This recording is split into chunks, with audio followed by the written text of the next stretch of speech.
여러분, 우리가 오늘 이제 살아가는 삶의 방식이나 세상의 뉴스, 정말로 삶의 궤도들 이렇게 추적해 보면 요즘 시대가 얼마나 큰 전환기에 이렇게 맞이하고 있는지 우리가 깨닫게 됩니다. 기술 개발로 인해서요, 큰 전환기를 맞고 있고, 또 경제적인 지표, 큰 전환기를 맞고 있습니다. 이 기술 개발, 저희가 알다시피 지금 AI 문명입니다. 문명. 그러니까 그거에 따라서 또 경제 지표도 확 바뀌고 있습니다. 마지막으로 어떤 또 전환기가 있냐면 거의 한 250년 만에 이제 매 250년 만에 한 번씩 올까 말까한 이제 패권 장악, 패권 장악의 시프트가 안 보이는 전쟁들이 계속해서 현실 속에 일어나고 있습니다. 여러분, 세상은 세상 나름대로 이렇게 큰 기둥의 전환기를 맞이할 때마다 거기에 대한 대비, 노력, 이제 준비, 에너지가 이제 쏟아지고 있는 것이죠. 허나 이보다 더 복잡한 상황에 처한 한 가지를 꼽자면 인간의 마음입니다. 인간의 마음은 너무나도 복잡합니다. 감정이 수백 가지가 되고요. 내 통념이나 내 가치체계도 이랬다가 저랬다가 플러스 됐다가 마이너스 됐다가 빠졌다가 들어왔다가 막 그럽니다. 그러다 보니까 사람이 사람을 이해하고 진단해서 그 사람이 조금이나마 사람답게 해결하려는 심리학자나 정신분석학자, 상담자들도요, 정작 자신의 마음을 모를 때가 참으로 많습니다. 이 사람의 본심을 이렇게 헤아린다고 그 다음에 깨닫는 것은 그렇게 정말로 쉽지 않은 과정입니다. 저희 아이들이 그 지지난주에 이제 계속된 한파 때문에 그 일주일간 학교를 쉬었습니다. 제 딸 이나 씨가 학교 생활을 꽤 좋아하는데 이제 학교를 오픈한다고 하니까 학교 가기가 싫다고 하는 겁니다. 그래서 제가 농담 반 진담 반으로 그럼 너 이제부터 학교 다니지 말고 밖으로 나가서 껌 팔고 다녀라. 제가 그랬습니다. 그랬더니 제 딸이 제 본심을 알아들었기만 했지만 딸의 답변이 가관이었습니다. 껌 파는 건 좀 없어 보이고 힘드니까 차라리 레모네이드를 만들어서 팔겠습니다. 이러는 거예요. 자기가 학생일 때가 가장 행복하다는 사실을 잘 모르기 때문에 저희 말을 다 이렇게 받아들일 수 없는 겁니다. 여러분, 신앙의 세계는 어떨까요? 예수님을 믿고 따르는 그리스도인들이 예수님의 그 본심을 헤아리고 깨닫는 것이 얼마나 큰 도전이겠습니까? 예수님께서 빈 들판에서 수많은 군중들이 모였습니다. 말씀을 전하고 있는데 그 이들이 배고픈 걸 아셨습니다. 그런데 그들 제자들에게 정말로 이상한 얘기를 하나 합니다. 뭐냐면 너희가 저들에게 먹을 것을 줘라, 이 말을 합니다. 제자들도 이 예수님의 이야기에 천차만별 반응을 보이죠. 이미 머릿속에 계산기가 굴러가는 제자는 2천만 원이 현지 돈으로 2천만 원이 필요하다고 답을 내놨습니다. 그런데 이와 다른 생각이 든 안드레는 무엇이라도 찾으러 다녔고 어느 한 소년의 도시락을 찾아서 예수님께 인솔해 드렸습니다. 그 사람은 그 사람들이고 우리는 우리고, 그러니까 그 사람들이 먹고 그 다음에 굶든지 먹든지 우리와는 상관이 없습니다. 이러한 제자들의 심정을 알고 있던 주님이 너희가 저들에게 먹을 것을 주라고 명했고, 이 메시지에 온전히 뭔가를 깨달아 해보려는 안드레의 작은 행동이 예수님의 본심을 깨달은 자로 우리에게 전해주고 있는 것이죠. 그러면서 이러한 수많은 예수님의 에피소드, 또 말씀 기록과 행동을 보면서 더욱더 우리 성도님들이 그런 여정 속에, 본심을 헤아리는 여정 속에 같이 있는 것입니다. 여러분, 예수님의 제자 중에 도마라는 사람이 있었습니다. 곁에서 3년 동안이나 함께한 제자인데 다소 엉성하고 눈치 없는 도마였기 때문에 그가 하는 말과 행동이 우리 자신을 되돌아보게 합니다. 이 도마라는 자가 어떻게 예수님의 본심을 깨닫게 됐는지, 그리고 그에게 주어진 보는 마음이란 무엇인지 우리가 오늘 본문을 통해서 함께 살펴보고자 합니다. 첫 번째 무엇이었냐? 믿어주는 예수님의 아량이 있었습니다. 여러분, 콩 심는 데 콩 나고 팥 심는 데 팥난다라는 격언이 있죠. 중요한 말이 있습니다. 그런데 이것보다도 콩 심는 데 가라지 나고 팥 심는 데 가라지 난다가 더 우리 현실에 사실처럼 다가올 때가 많습니다. 여러분, 우리가 잘 알고 있는 이 본문은 어쩌고 보면 가라지 같은 사람이 누구냐? 도마처럼 보일 수가 있습니다. 예수님께서 십자가 이후 사건 이후에 그 부활하신 그 예수님을 목격한 11 제자들은 예수님의 부활을 놀랍게 여기면서 이 사실을 도마에게 전합니다. 그러나 도마는 아주 당당하게 이렇게 말을 합니다. 내가 직접 나의 눈으로 그의 못자국을 보거나 그 다음에 내 손가락을 그의 옆구리에 찔러보지 않고는 내가 도무지 믿지 못한다 라고 말을 했어요. 부활하신 예수님이 제자들에게 오셨을 때 도마는 왜 다른 제자들과 함께하지 않았는지 정확한 이유는 성경에 나와 있지 않지만 한 가지 분명했던 것은 결정적일 때 자리를 비웠다는 것입니다. 여러분, 도마의 성격일 수도 있어요. 결정적일 때 자리를 비우는 사람이 있습니다. 결정적인 순간에 자리를 비우는 것. 아마 예수님에 대한 큰 절망, 후회, 내가 어떻게 그렇게 섬겼는데 회의에 빠져서 널브러져 멀리 혼자 있었거나 자기 자신을 방치했거나 자기 기분에 완전히 눌려서 완전히 외톨이처럼 있었을 수도 있습니다. 여러분, 자리를 놓치게 되면 거기에 걸맞는 주어지는 은혜도 놓치게 되는 것입니다. 그런 그가 할 수 있는 고백은 고집스러운 고백일 뿐입니다. 내가 직접 보지 않고는 안 믿어.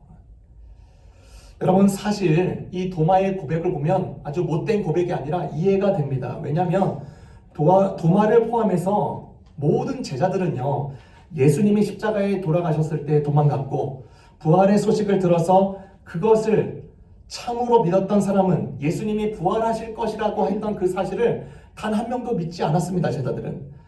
도마를 제외한 나머지 사람들도, 그 제자들도 예수님께서 직접 그들에게 나타나 주셨기 때문에 믿게 되는 것이에요. 그 전까지는 믿지 않았습니다. 그러니까 도마의 이 고백, 보지 못했으니까 못 믿어 라고 하는 이 고집스러운 고백은 어떻게 보면 아주 타당해 보이고 합당한 주장입니다. 그런데 도마의 고백에 문제가 있는데 무엇이냐? 어제까지만 해도 절망과 두려움에 떨었던 그 모든 제자 동료들이 하루아침에 환희와 기쁨에 흥분에 차서 주님을 봤어 라고 하고 두 손과 옆구리를 확인했어 라고 한다면 그때 도마가 들었던 정상적 그 음성에 그 소식에 들었던 정상적인 반응은 당연히 야 정말이야? 주님이 뭐라고 하셨어? 지금 어디 계셔? 라고 물어야 됩니다. 그런데 도마는 내가 내 손가락을 그 옆구리에 집어넣지 않고는 내가 보지 않고는 절대로 못 믿어 라고 선을 긋습니다.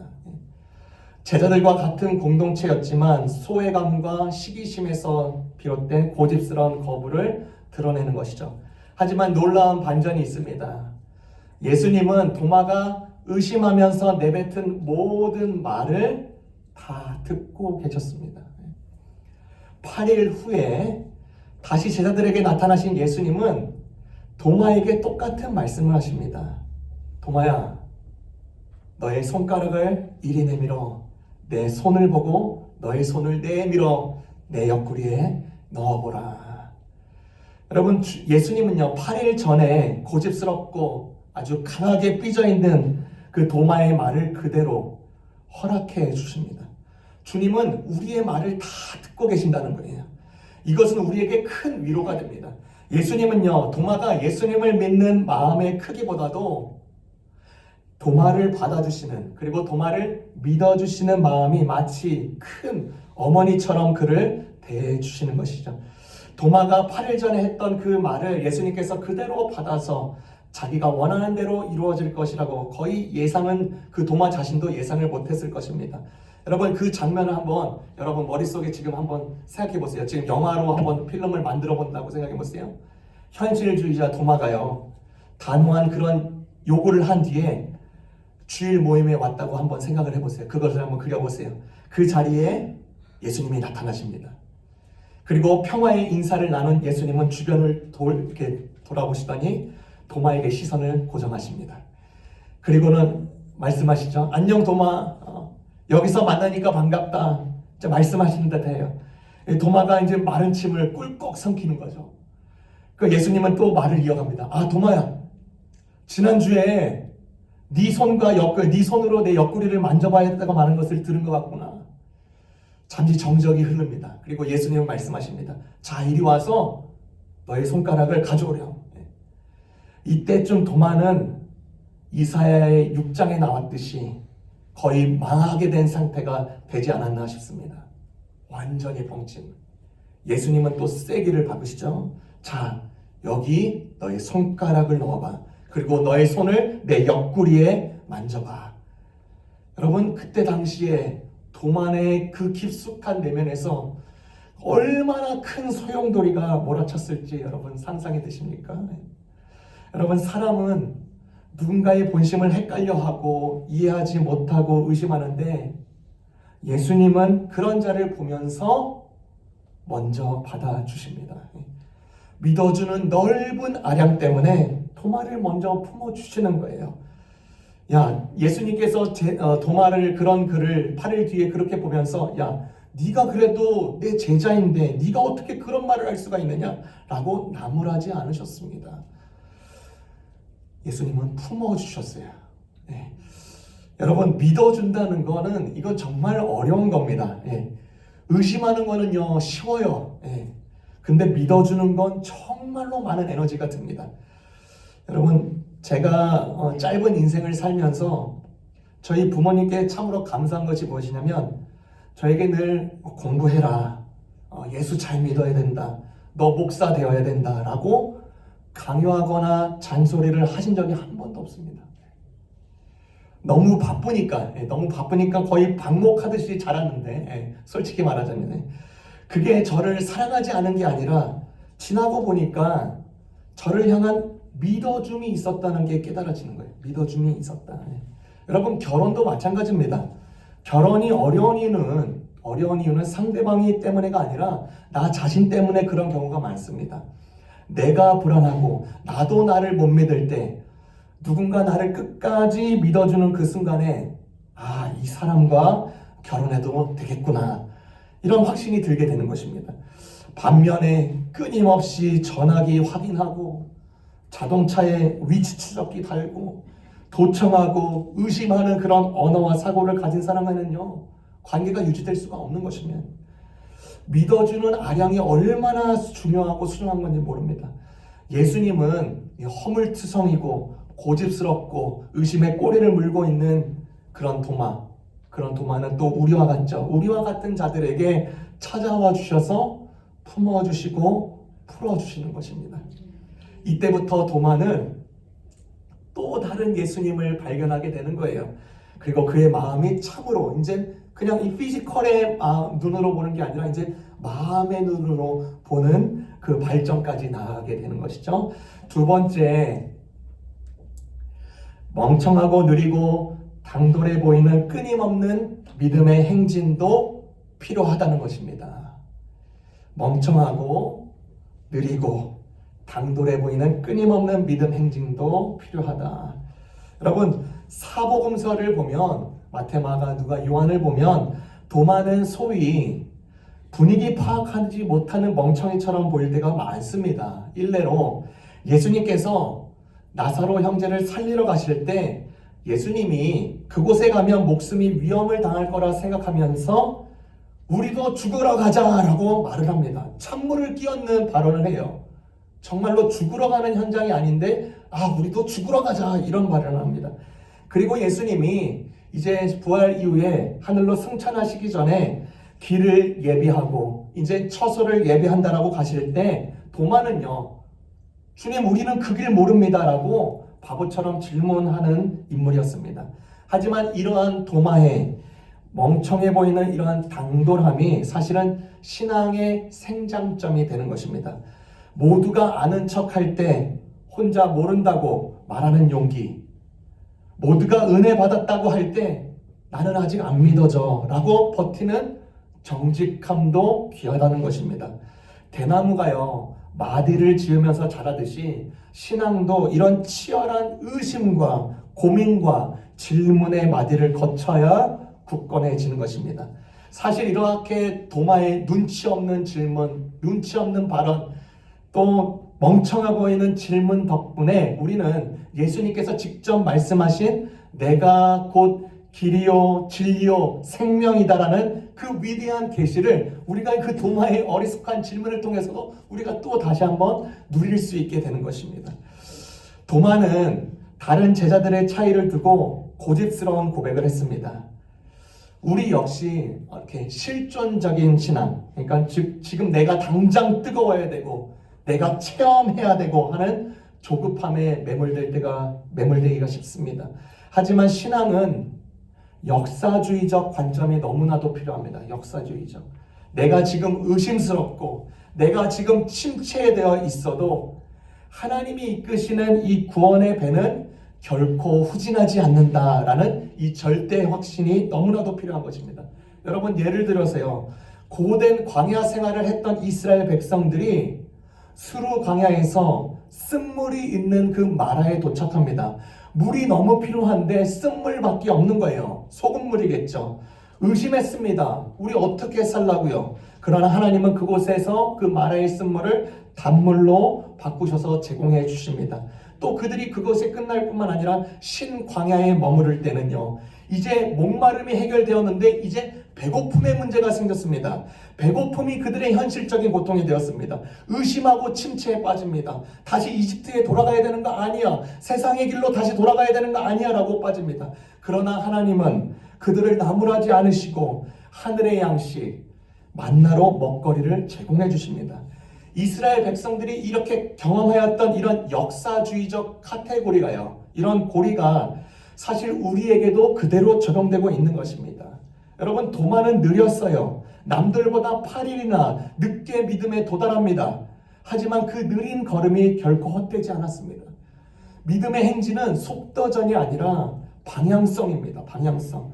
멍청해 보이고 느려 보여도 주님을 향해서 끊임없이 질문하고 걸어가는 그 걸음 자체가 믿음의 여정이 되는 것입니다. 여러분, 주님은요, 번개처럼 믿는 자도 쓰시는데 도마처럼 군뱅이처럼 기어오면서 또 확인하고 계산기 두들기면서 확인하려고 하는 자도 결국에는 하나님은 그런 도마도 쓰시면서 그 도마가 후에 인도의 선교사로 순교자까지 이끄십니다. 여러분, 도마의 이야기를 보면 사실 우리 자신이 도마임을 너무나도 절실하게 깨닫습니다. 우리의 과거의 불신앙이나 미신을 버리고 예수님을 믿게 되었을 때 우리가 종종 이렇게 생각합니다. 우리가 이제 새로운 신앙을 가졌기 때문에 하나님께서 나를 축복해 주셔서 과거보다 훨씬 나은 삶을 살게 하실 것이라고 생각을 합니다. 도마가 요구했듯이 확실한 증거 주세요, 눈에 보이는 결과물이 있어야 한다고 생각하기 쉽습니다. 실제로 예수를 믿어서 우리가 많은 축복을 받는 것이 사실입니다. 그러나 예수를 믿고 난 뒤에 과거 예수를 믿기 전보다 경제적으로 못 살고 육체적으로도 건강하지 못할 때 우리는 우리의 신앙이 무엇이 잘못되었는가 의심을 하게 됩니다.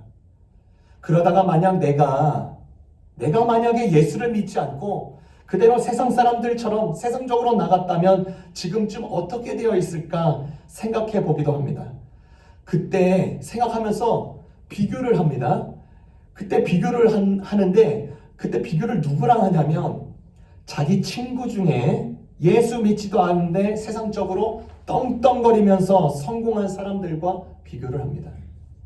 비교하면서 마음속으로 은근히 나는 예수를 믿어서 내가 하고 싶은 것은 하지도 못하고 손해보는 것 같아 라는 생각에 쫙 빠져듭니다. 예수를 믿긴 믿는데 밋밋해 보이고 다른 사람들이 나를 볼 때도 바보처럼 지내는 것 같고 나만 손해인 것 같고 다시 세상으로 돌아가기에는 좀 더 거시기 하고 그런 사이클에 머물면서 신앙생활을 이어가기도 합니다. 그런데 여러분, 우리가 기억해야 될 것이 있습니다. 우리가 이렇게 보는 기간, 이렇게 보이는 쓰는 기간은 이 눈이 전부가 아니고요, 최고의 기간도 아닙니다. 눈이 볼 수 있는 건 사실이 전부입니다. 눈은요, 진실을 볼 수가 없는 겁니다. 믿음의 여정은 바보처럼 보이고 흔들리고 도마처럼 고집스러운 고백을 하면서 우리의 마음, 우리의 믿음의 눈을 키우는 여정과 같습니다. 예수님은요, 질책이 아니라 엄청난 넓은 마음, 친절을 베풀면서 도마에게 이렇게 말을 했죠. 너의 손가락을 이리 내밀어서 내 손을 만져보고 너의 손을 내 옆구리에 만져 넣어보아라. 그래서 의심을 떨쳐버리고 믿음을 가져라. 도마는요, 자신의 부족함을 8일 전에 그렇게 땅땅거리면서 고집스러운 그 불만 섞인 그 고백을 단지 놀랍게 받아주시는 주님의 마음에 감격했을 뿐만 아니라 이 놀라우신 주님, 이 새로우신 주님, 그분의 진실을, 그분이 자신에게 어떤 분이신가에 대한 진실을 보게 되는 것입니다. 그분이 진짜 예수인지 아닌지 손으로 만져볼 필요가 없었어요. 성경에는 만졌다고 고백을 하지 않습니다. 여러분의 주변에 나와 있는 그 이탈리아 유명한 작품 카졸레나 그분이 쓴 거에는 이렇게 만져보는 장면이 있지만 좀 아닙니다. 성경에서는 만져보지 않습니다. 만져볼 필요가 없는 거예요. 도마는 갑작스럽게 경험한 예수의 실제, 그리고 또 새롭게 다가오시는 예수님의 모습에 이 고백밖에 할 수가 없는 거예요. 만지기도 전에 이 고백밖에 할 수가 없었습니다. 나의 주님, 나의 하나님, 이 고백밖에 할 수가 없는 것입니다. 마음의 눈으로 예수님의 본 이 도마는 그 이상 할 말이 없었어요. 그 이상의 말을 할 필요도 없는 것입니다. 리치몬드 제일 좋은 교회 성도 여러분, 도마처럼 분위기 파악을 못하시면서 신앙생활을 하고 계십니까? 도마처럼 경솔해 보이듯 신앙의 여정 속에 있습니까?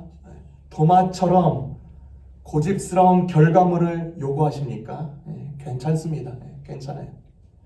8일 후에 도마를 만나주셨던 그 주님이 여러분에게도 기회를 타고 오십니다. 확실한 증거를 찾고 보여주십니다.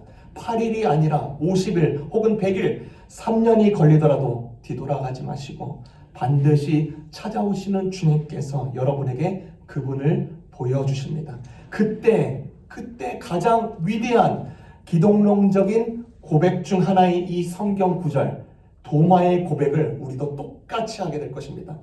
나의 주님, 나의 하나님. 마지막입니다. 그러면서 이 성경이 우리에게 보여주는 것, 결국 믿음의 본질에 대해서 우리를 다시 한번 살펴보라는 것입니다. 도마는 그의 손을 예수님의 옆구리에 손자국에 직접 넣어보지 않고도 주님 앞에 나의 주님, 나의 하나님이라고 고백했습니다. 그때 주님은 본고로 나를 믿느냐, 보지 못하고 믿는 자들이 복되도다 말씀하십니다. 이 말은 혼내는 게 아니에요.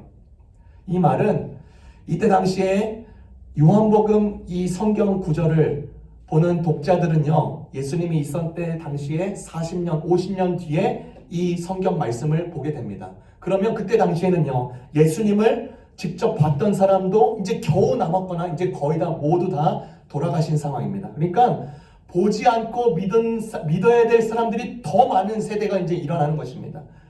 이 말씀은 도마를 향해서 말씀하시는 것이 아니라 앞으로의 모든 세대를 바라보고 계시는 것입니다. 본고로 너가 나를 믿느냐? 아니, 보지 못하고 믿는 자들이 복되다라고 하는 것입니다.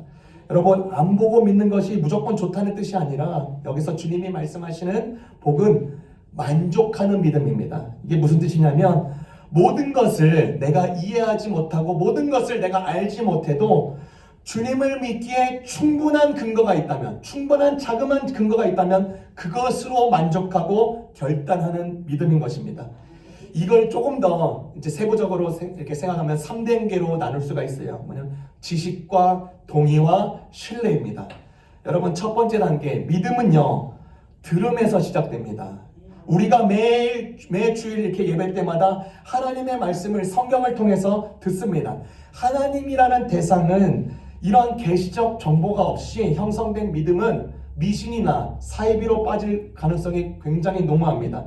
예수님이 누군지, 어떻게 다가오시고 우리에게 행동하시는지, 그분의 의중이 뭔지, 그분의 본심이 뭔지 배우는 들음을 통해서 지식이 들어오게 됩니다. 그것이 지적 토대가 쌓여요. 그리고 나서 두 번째 단계, 동의 단계입니다. 이 습득된 지식이 진실하다는 판단으로 가는 단계입니다. 일생에서 습득된 이러한 지식이 사실인지 아닌지 우리가 평상시에 생활을 하면서 내가 지나면서 이런 지식이 예수님이 말씀하신 의중이 예수님이 말씀하신 뜻이 내 일상생활과 어떻게 연결되는지 확인해보고 실험도 해보고 무너지고 넘어지고 꼬꾸라지면서 판단하는 단계입니다. 그래서 동의가 되는지 비동의가 되는지 이렇게 가는 것입니다. 마지막으로 믿음의 정점인 신뢰입니다. 여러분에게 쉽게 한번 표현해 보겠습니다. 제가 한국에 있을 때 홍천에 가서 번지 점프를 한 적이 있습니다. 70m 되는 정도의 높이에요. 여러분 가늠이 돼요? 70m요. 네. 보기만 해도 아찔합니다. 네, 정말 아찔해요. 한 번도 해본 적이 그때 처음입니다.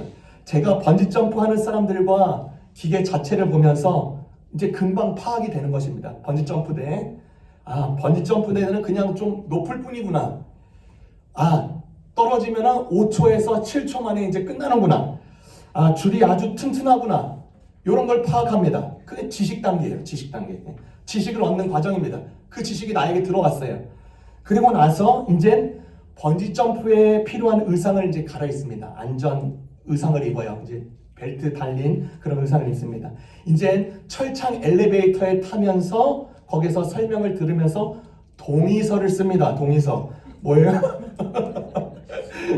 이 모든 일은 자발적인 결정이고 추후의 모든 결과에 대해서는 본인의 몫이다. 예. 이 페이퍼를 보니까 밖에서 보는 거랑 또 다른 거예요. 무게감이 확 느껴지죠. 그렇죠? 그래도 동의 안에 사인을 하는 겁니다. 예. 내가 밖에서 보는 것뿐만 아니라 동의까지 타는 거예요. 그리고 이제 엘리베이터를 타고 70m를 쫙 올라갑니다. 함께 탄 일행들이 벌써 얼굴이 질려버렸습니다. 제가 세 번째로 이제 뛰어내리는 순서인데 제 바로 앞에 있는 두 번째 여성분이 기껏 다 동의 안에 사인까지 해놓고 자기 진짜 못하겠다고 내려간다는 것이에요. 70m 올라왔는데 지식과 동의 과정을 다 거쳤는데 신뢰하지 않는 거예요. 안 되겠다는 거예요. 못 믿다는 거예요. 떨어져야 되는데 못 떨어지겠다는 겁니다. 그 사람이 내려가는 걸 보니까 저도 마음이 막 나도 좀 이상한데 저 밑에 보니까 밑에 사람들이요 점처럼 보여요. 점처럼. 저도 내려갈까 싶었습니다. 근데 다시 생각을 고쳐 이 줄이 튼튼하고 5초면 지나면 끝나고 나는 살 거니까 괜찮아 속으로 생각하고 점프를 하는 겁니다. 신뢰하는 거죠. 이 밧줄과 이 기계가 나를 지켜준다. 앞에서 포기하는 그 여성분은요 지식을 쌓고 동의를 해도 그쵸 잘했죠. 신뢰 부분에서 발걸음이 안 떨어져서 포기하고 말았습니다.